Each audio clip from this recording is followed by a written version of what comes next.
Welcome to Think Tank, the podcast. This is Steve Adubato. Joining me at the East Main Media Studio is my longtime trusted colleague and my friend Mary Gamba. Mary, tell folks exactly where and how they can find Think Tank, the podcast. Absolutely. Well, to hear more Think Tank podcasts, you can subscribe, rate, and review on Apple iTunes or Google Play, or you can visit our website at steveadubato.org. That's ADUBATO. And you can also follow us on Twitter at Steve Adubato and on Facebook at Steve Adubato PhD to keep up with all the great things we're up to.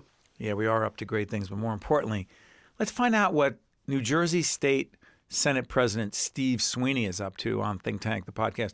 We sat down with the Senate President. Look, let's be honest about this. Steve Sweeney is a Democrat. He's an iron worker. He works with his hands, Mary, much like me.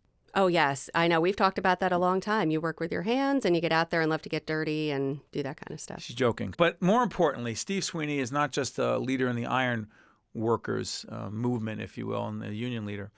But I'll tell you, he's a Democrat, but he's not exactly the same kind of Democrat that Governor Phil Murphy is.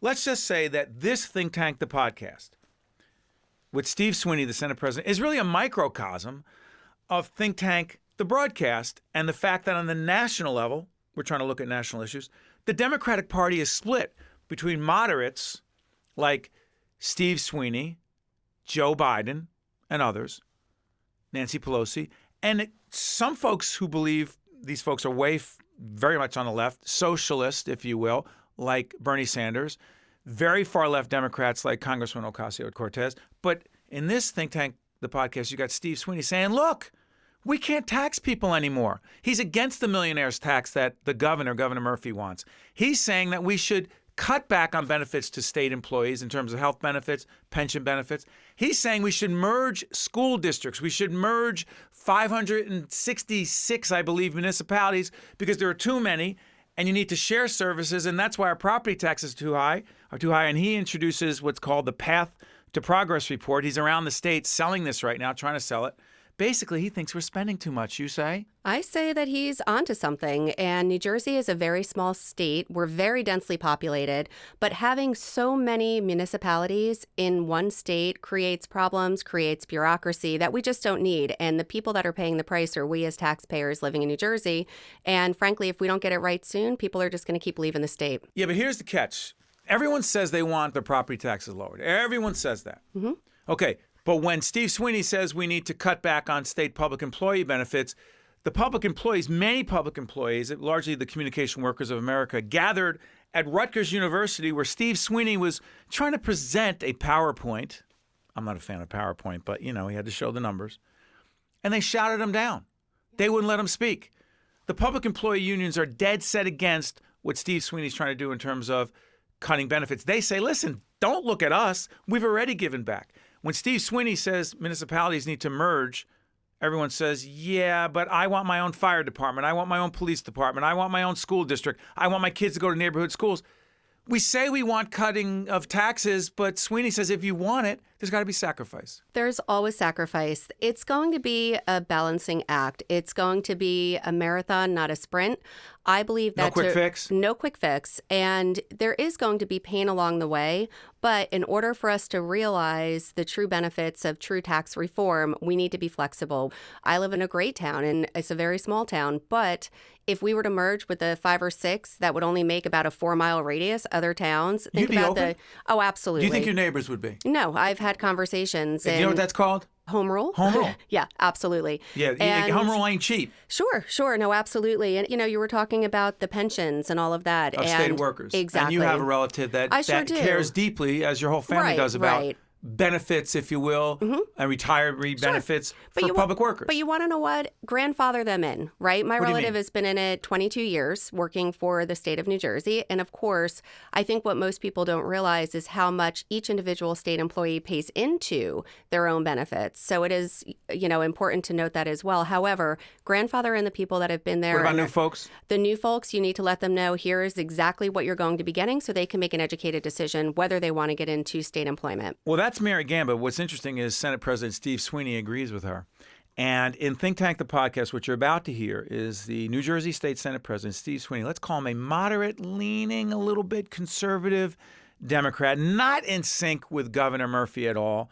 He also talks about President Trump. He talks about the state and local tax deductions on the federal level. He talks about minimum wage, talks about legalizing marijuana. He's in favor of, but it's not happening anytime soon. He talks about a range of issues. He's talking about tax incentives, the Amazon deal that went bad in New York. He thinks that was a terrible move on their part, but he talks about tax incentives overall. This is Think Tank, the podcast. You're about to hear me, Steve Adubato, but more importantly, I'm interviewing the second, some say not even second, but closer to first most powerful Democrat in the state of New Jersey, Senate President Steve Sweeney. Hi, I'm Steve Adubato. Everything you've ever wanted or needed to know about what's going on in the state of New Jersey, in the Democratic Party, and also what it means nationally. We are pleased to be joined by the President of the Senate in New Jersey, Senator Steve Sweeney. Good to see you, Senator. It's great to see you, Steve. You've been on the road a lot, and you've been holding town meetings under the guise of, not the guise, in fact, the Path to Progress report. We've talked about this a few months back. What is the report, and why is it relevant to everyone watching right now, Senator? Steve, it's a pathway to fixing the state of New Jersey. And I want to make it clear, it's not my report. We had some of the top people in the state of New Jersey, economists, tax experts, government experts, put this report together. And I promised them if they would work hard that I would advance this report. It calls for, fixing the pension system, fixing the healthcare system. Pension healthcare savings, if we change them, could be $3 billion where we could reduce taxes. Senator, let's clarify. When you say the pension and healthcare situation, you mean for state public employees? Yes. Break it down a little bit. I've asked you this before, but bring us up to speed. What is the crisis? The crisis right now is, Steve, all the money that comes into the state each year, we have growth in revenue every year. Every penny is going to pension and healthcare costs now.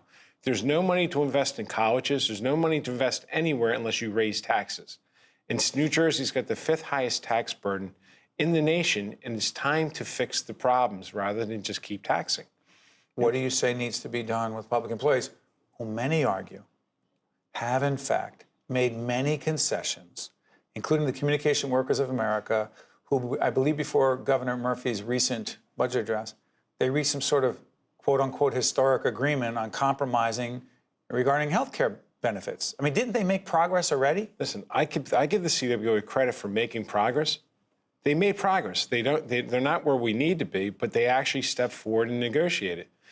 One of the things you have to understand, Steve, when the governor announced $800 million in savings along with the CWA, a lot of those recommendations came from the legislature last year that the administration had said, we don't believe. But I want to give Governor Murphy credit because what he did was he went back and looked at the recommendations and realized what we were offering was real. So there's not $800 million coming from the CWA direct contracts. A lot of those recommendations were audits, looking at benefit managers, looking at savings in all those areas. So good start. But Steve, we need to go further. A teacher's, on average, and the state education health benefit plan, right, where a lot of the teachers are moving out of now, one teacher's family plan is $39,000 a year. And you say to that? It's ridiculous. It's not fair to teachers. It's not fair to taxpayers. Steve, the teachers, if they move to what the CWA just did, if they moved just to where the CWA went, they would be paying $3,000 less out of pocket and have really good health insurance. What we're saying is we want to have our employees have gold plans. You know what a gold plan is? What Johnson & Johnson and all these corporate Fortune 500 As companies opposed to? As opposed to platinum. How much more expensive is platinum than gold? Steve, it's millions and hundreds of millions of dollars. Understand, what we have here is the most expensive healthcare system, public healthcare system in the nation. New Jersey does? New Jersey. No one's close to us. The actuarial value of the teacher's plan is 97%, retire plan is 97% actuarial value. We think the CWA's plan is about 86. We need to get down to 80. By the way, excuse me for interrupting, Senator. The Communication Workers of America represent a significant number of state public employees. The teachers are represented by the New Jersey Education Association. Yeah. If folks are looking for a different perspective on this, go to our website, which our team will put up right now. We actually did an in-depth interview with the head of the New Jersey Education Association, and we talked about this, and let's just say he has a different perspective from the Senate president. Yeah, listen, Steve, but numbers are numbers. So they can say it's different. The state education health benefit plan, the numbers are, it was 42,000. There's been an improvement. It's gone down. It's gone down to 38 or 39,000. Right. It's still, Steve, no one has that kind of health insurance. I'm a union iron worker. My guys pay $17,000 a year for their health insurance. They pay 100% of their health care. We, the taxpayers, are paying for $39,000 health care plans. It doesn't exist anywhere in the country. We, together, everyone together needs to fix this problem. By the way, I'm going to disclose something real quick. I mentioned NJEA. They are, in fact, a supporter of public television, a supporter of what we do at the Caucus Educational Corporation. Senator, let me try this. When you sit down with the governor, yeah. You haven't sat down with the president yet, have you? Not yet, thank God. Okay. We'll get to that in a minute. When you sit down with the governor and you talk about these specific policy areas in terms of cutting costs, health, pension, and real tax policy, he has a different view of taxing wealthier New Jerseyans than you do. You've said absolutely not. The Speaker of the Assembly, Craig Coughlin, told us absolutely not. What is that conversation like? Other than being civil, which I know it is, what's the progress you're making? Well, Steve, we're in different places. People forget, last year, we taxed billion-dollar corporations. You know, our corporate business tax went up. When people say tax the rich, we actually taxed the people, the companies that benefited the greatest from the SALT program. You're talking about the Republican Trump federal tax changes in 17. Go ahead. Increases for New Jersey. So what happened is corporations, C corporations, went from 35% down to 21%. So we raised... And their tax rate. On their tax rate. So what we said is, you're the biggest benefactor of this tax cut for corporations. We're going to take some of that to help fund the government. So we did tax the wealthy. We taxed the richest corporations in the world. And you know something? The corporate business tax has far exceeded its projections. Now, in terms of revenue coming in? Revenue coming in. Now, where we have a problem? Income tax. It's not coming in where we need it. You mean the amount of... Okay, so devil's advocate, the governor is saying, let's increase the income tax, the state income tax, on wealthier New Jerseyans. He is one of them. Yeah. And you've said absolutely not. But isn't that going to bring in, quote, more revenue to the state if we do that? No, you're going to wind up bringing in less because people with that kind of income can leave. Steve, the biggest concern, look, I sponsored the millionaires tax 6 times, Then why did you stop? For one reason, the SALT, state and local tax. So when the president and the Republicans, sorry for interrupting, Senator, when the president and Republicans in Congress said, look, we are going to limit your ability to deduct your state and local taxes, your property taxes, your state taxes, to 10 grand. Yeah. What does that mean in a state like New Jersey? What it means is you can't write your income tax off anymore like we used to. You can't write off your property taxes. So you say you pay 30, 40 grand in property taxes, you write off 10 grand. That's not even your state taxes. That's what I'm saying. Steve, myself, I haven't done anything different this year than last year with my income.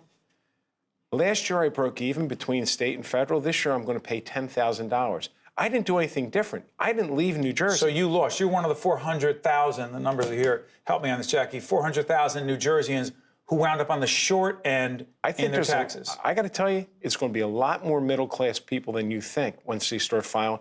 I can't tell you how many people I've talked to that said where they've gotten money back, they are now paying. And I'm not a wealthy guy, Steve. Listen, do I do well? I do very well. So explain to folks your, quote, other job. My other job, I'm a vice president for the Ironworkers International Union. I'm a union person. That's what I do for a living. That's why I can't understand why we can't get together and fix this problem. There won't be money for raises. There's not money for anything right now because all the money is going into these 2 pots. What does the governor say when you say that to him? Well, listen, we just respectfully disagree in how he approaches it. He says, once we get to fully funding our pension payment, then he's going to go negotiate. Hold on. The governor is saying, and by the way, we will have the governor, just trying to work out the schedule. Once the state meets its obligation to pay into the state employee pension fund to the degree we're committed to, then what? Then he will try, he said, then I'm going to go sit at the table and say, now we did our share, you need to help us. What's wrong with that? What's wrong with it is it's too late. We are so deep in the hole. Listen, the governor went to Wall Street to show him present his budget. And I had this conversation with the governor. I said, Straight up, just two of you? It was 3 or 4 of us. And I said, Governor, I give you a lot of credit for doing it because that says a lot of his commitment to trying to improve the finances of the state. But I told him, I says, it doesn't matter who goes to Wall Street. If you don't address the pension issue, which is a $115 billion issue, you're never getting an upgrade. You're never getting a change. Well, guess what? He went to Wall Street. They said, you're doing better. But what about the pension problem? Steve, in Pennsylvania, they just changed their pension system to exactly what we're talking about. What you're talking about? Yeah. A progressive Democrat governor, a Republican legislature agreed to a hybrid pension What about system. the state employees? Listen. They agreed? They went along with it. Steve, I live in the Philadelphia media market. I'm looking for where the fight was. You know, we've been through this. You've covered this. Get a couple articles in newspapers out of Harrisburg. There was no war over it. Little or no Why blowback. not? Then what makes New Jersey so different? Because they you know what's frustrating? They think... You keep saying they. That the public workforce thinks because we're all Democrats that it's okay. It's not. Listen, Pennsylvania, if you read the articles, one of the union leaders said, listen, we got a Republican legislature. If we get another Republican governor, we might have some really serious issues on our hands with the pension. So we cut the best deal we could and took this issue off the table to fix it. I got to ask you something. You said the thing about Democrats. So sometimes the public employee unions, and then they'll speak for themselves. We'll have their union representatives here. Sometimes because people are Democrats, they'll act a certain way. You are a certain kind of Democrat. The Governor Murphy's a certain kind of Democrat. Congressman Ocasio-Cortez is a certain kind of Democrat. We just actually had Congresswoman Mikey Sherrill on our sister program, Think Tank. She's a certain kind of Democrat. Are you really all in the same party for real? I know the whole Big Tent thing's going to happen. You can talk about that. But are you really all in the same philosophical party? Yeah, I think we are because there's a lot of things we do agree on. Look, with Governor Murphy, we fixed women's health care. You know, we did pay equity. We've done the minimum wage. As we speak, you have not been able to get marijuana legalized in the state. As we speak, but we are on the same page with that. So what I'm saying is there's a lot of areas we're on the same page. I'm socially progressive, but I'm fiscally conservative. And I'm a Democrat. Can you be that in this party today? Well, you know something? The majority of the party, I just read an article where the difference is the social media is driving a lot of things, but it's the minority of the Democrats that are on social media. The majority are not in investing their time there. The majority are people like myself that feel a certain way that, hey, listen, even progressive Democrats are taxpayers. Public employees are taxpayers. I had a teacher last night. I was in South Orange at Seton Hall. Teacher came up and says, you know, I'm going to have to leave the state because I can't afford my taxes. And he was talking about how much he's paying for health insurance now. I don't want teachers to leave the state. We don't want anyone to leave the state. Just so you know, 30% of our public employees leave New Jersey when they retire because it's too expensive. We lose all that revenue as well. Yes. This is Steve Adubato. We're talking to the president of the New Jersey State Senate, Steve Sweeney. More about fiscal policy, about the future of the Democratic Party, and also the Senate president very much wants to talk about the president, Donald Trump. We'll be right back after this. To see more State of Affairs with Steve Adubato programs, visit us online at stateofaffairsnj.org. If you would like to express an opinion, email us at info@caucusnj.org. Find us on Facebook at facebook.com/Steve Adubato, PhD. And follow us on Twitter at Steve Adubato. This is Steve Adubato. We're talking to the president of the state Senate, Steve Sweeney, about every issue that you could possibly imagine that matters. Real quick, not medical marijuana. We're still dealing with that question as to more accessibility for those who need it. Legalizing marijuana in the state. As we do this program on the 17th of April, it'll air after. What do you say, Senator, the odds? 50-50. We're still trying to gather votes for it. You know, Steve, this is a vote where people are passionate, and you know, it's trying to convince more than twist. You know, arms, trying to convince people it's the right thing. Did you push hard? I pushed as hard as I could. You know, there's limits. And again, when this is a vote of conscience, you know, some votes are just voting for this or that. This is a vote of conscience. Someone says it's morally wrong. How hard are you going to push them? That's what I'm saying. It's hard to. More importantly, what you do is try to convince them why. Like when I went to Colorado, I saw what sold me on this was opioid abuse went down 29%. When they legalized marijuana? When they legalized marijuana. So for me, am I trading one drug for another? Yes, but guess what? People aren't overdosing on marijuana. So you're convinced it's a good thing? I think it is. I saw young underage drug use go down. We've lost this war. People can buy marijuana whenever they want, wherever they want. And I remember 5-6 years ago, a mother in Camden buying some synthetic marijuana and cutting her 5-year-old child's head off and putting it in a freezer. That's scary stuff. Not to mention the social justice aspects of this, and that African-American men are much more likely to be in prison than whites who are in possession of marijuana. And Steve, and Senator Sandy Cunningham has a bill. From Jersey City, right? Has a bill attached to this that is probably the most progressive bill on expungement in the nation, where anyone that has committed a crime that's expungable. Right. We passed this bill. If you hadn't done anything in the last 5 years or going forward for 5 years, your record's expunged. Can we talk tax incentives? Yeah. A lot of moving parts, a lot of things are happening as we speak right now. You've been a big advocate of tax incentives. Yeah. I asked you during the break about the Amazon deal in New York. It's a different state, it's a different situation, but New York lost that deal. And Governor Cuomo and Mayor de Blasio were critical of those who in Congress and others, like Congresswoman Ocasio-Cortez, who said it wasn't a good deal. 25,000 jobs were involved. More complicated than that, I know. Question, to what degree do you believe in tax incentives, and where are they a problem and being abused? Well, when you have Governor Cuomo and de Blasio agreeing, which they do not often, tells you how important this was. The whole country was chasing that, as you know, and they landed it. And the lack of knowledge, first off, really, there's an education process that has to go through, because I know the Congresswoman said, well, now that this is gone, we got $3 billion for teachers or transit or whatever. Was that true? No, because without the jobs, there is no money. You need the jobs in order to get the money.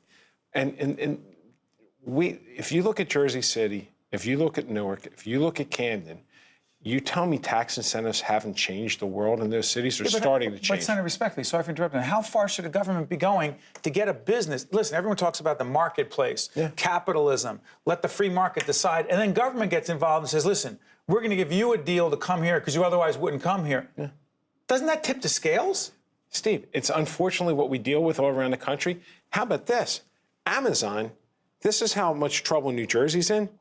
We offered Amazon $7 billion. They went to New York for 1.5.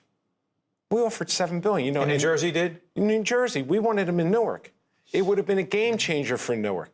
It would have been the same labor pool. This is the New York market.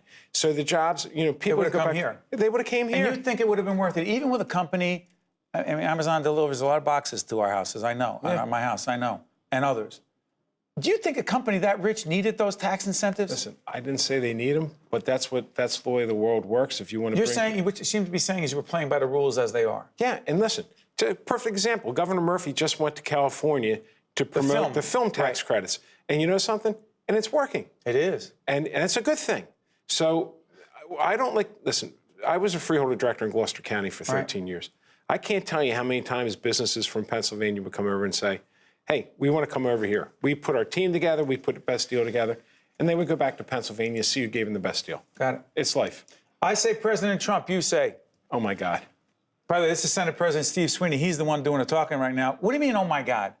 Listen, I've never seen a country so divided and so full of hatred and so full of anger. He's unleashed. But you don't blame it on him.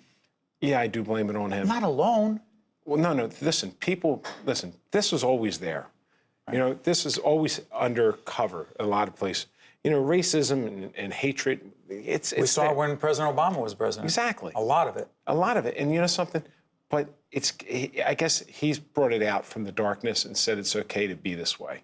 What way? Describe what that is. Just over the top, insulting people, hurting people.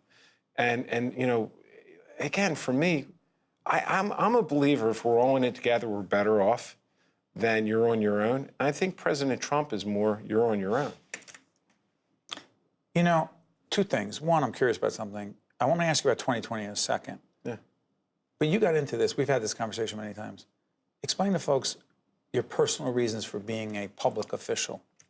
Well, I had a daughter born with Down syndrome, and Lauren, and she's the love of my life. And you know, and I love my son. I love both my kids. You know that. But she transformed me, Steve. She made me an advocate. She made me someone that believed that, you know, people with disabilities, there's great value on those people if given an opportunity. And everything I've done in politics is really driven to try to improve opportunities for people with disabilities to get jobs.